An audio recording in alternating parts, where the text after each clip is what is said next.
मुग्धा और उसकी सास के बीच पूरा समय सास के किसी न किसी काम को लेकर मतभेद चलते ही रहते हैं। बहू, ओ बहू, जरा चाय बना दे। मुग्धा चाय लेकर आती है। ये लीजिए, और कुछ चाहिए? अरे नहीं, बस चाय पीने का मन था। जाओ, तुम दूसरा काम करो। चाय पीने के थोड़ी देर बाद सास दोबारा मुग्धा को आवाज लगाती है। अरे बहू रे, आओ बहू, जरा हलवा तो बना दे, मीठा खाने को मन हो रहा है। इसी तरह मुग्धा की सास पूरा समय कोई ना कोई काम बताकर उसे रसोई से बाहर तक निकलने नहीं देती।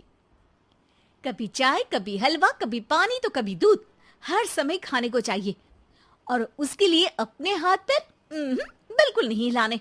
परेशान किया हुआ है इन्होंने।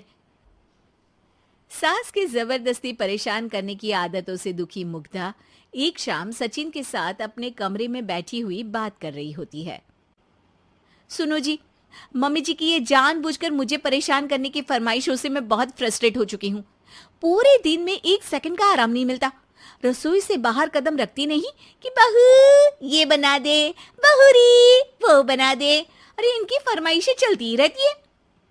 अरे मुग्धा, माँ खाने की शौकीन है, पर उम्र हो चली है, खुद खाना नहीं बना सकती, इसलिए तुमसे बोलती है।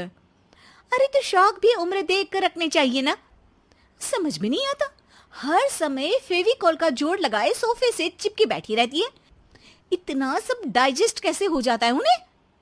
अरे तुम मेरी माँ से इतनी नफरत कैसे कर सकती हो? मैं उनसे नफरत नहीं करती जी, बस परेशान हूँ। जहां मुग्धा अपने पति से ये सब बोल रही होती है, वहीं उसकी सास भी कमरे के बाहर दरवाजे से कान लगाए सारी बातें सुन रही होती है और अगली दोपहर रसोई में मुग्धा के पास जाती है। बहू, आज ना मेरा कुछ मसालेदार खाने का मन है। तो चाय बना दो, मुझे बहुत पसंद है। अरे ना, ऐसा कर लिट्टी चोखा बना ले। और हाँ, जितना मसाला बातों में मिलाकर पति को सुनाती हो ना, सब्जी में भी वैसे ही डाला करो, खाना स्वादिष्ट बनेगा। सास की बात सुनकर मुग्धा हैरान रह जाती है। मतलब अब पूरा समय मुझ पर हुक्म चलाने के साथ बंद कमरे में हुई पति पत्नी की बीच की बातें भी सुनती है? अरे बात जब मेरी थी तो सुनने में क्या दिक्कत है?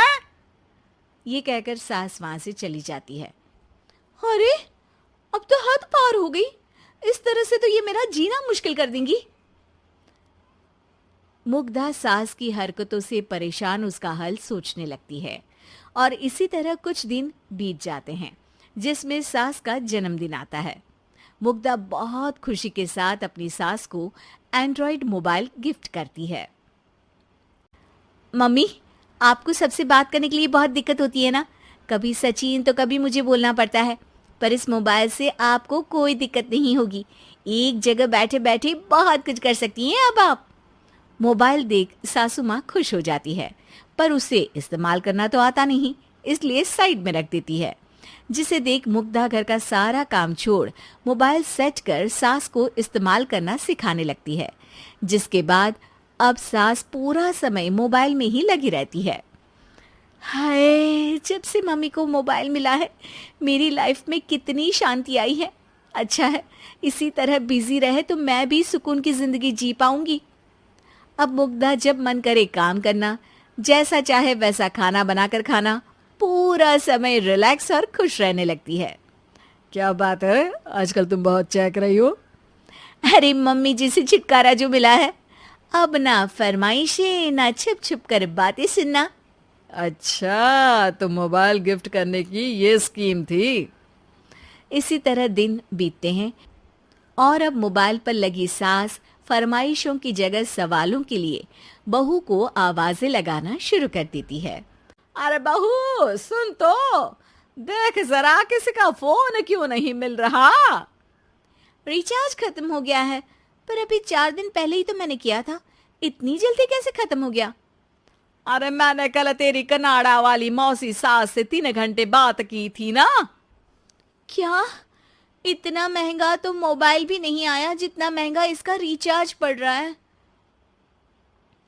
इसके बाद तो जैसे मुग्धा के दिन के 24 घंटे में से 20 घंटे सास के पास उनके मोबाइल रिलेटेड प्रॉब्लम सॉल्व करने की ड्यूटी ही बन जाती है। अरे मुग्धा, ये मोबाइल में अचानक तेरी मौसी सास की शक्ल क्यों दिखने लगी? और ये तो हिल भी रही है। मम्मी, ये गूगल डुओ का वीडियो कॉल है। इसमें आप बात करने के साथ एक दूसरे की शक्ल भी देख सकती हो। अच्छा, ये तूने मुझे पहले क्यों नहीं बताया? अब बताने के लिए पहले नहीं बताया। इसी बीच सचिन भी वहां आ जाता है और सास अपनी वीडियो कॉल में बिजी हो जाती है। क्यों, सास बहू में क्या गपशप चल रही है? इसे गपशप नहीं, दिमाग का दही होना बोलते हैं। पर तुम तो मम्मी को मोबाइल देकर बहुत खुश थी, फिर क्या हुआ? हाँ, उसका सुकून भी कुछ ही दिन मिला। अब घर के टंटे खत्म हुए तो मोबाइल की टिंग टिंग शुरू हो गई। देखो भाई, कुछ पाने के लिए कुछ खोना तो पड़ता है। आखिर तुमने मोबाइल अपने फायदे के लिए ही तो दिया है, तो फिर सवालों के जवाब भी देने पड़ेंगे, क्योंकि जब तक उनके हाथ में ये फुंथरू रहेगा, तुम्हारी लाइफ में प्राइवेसी और सुकून रहेंगे।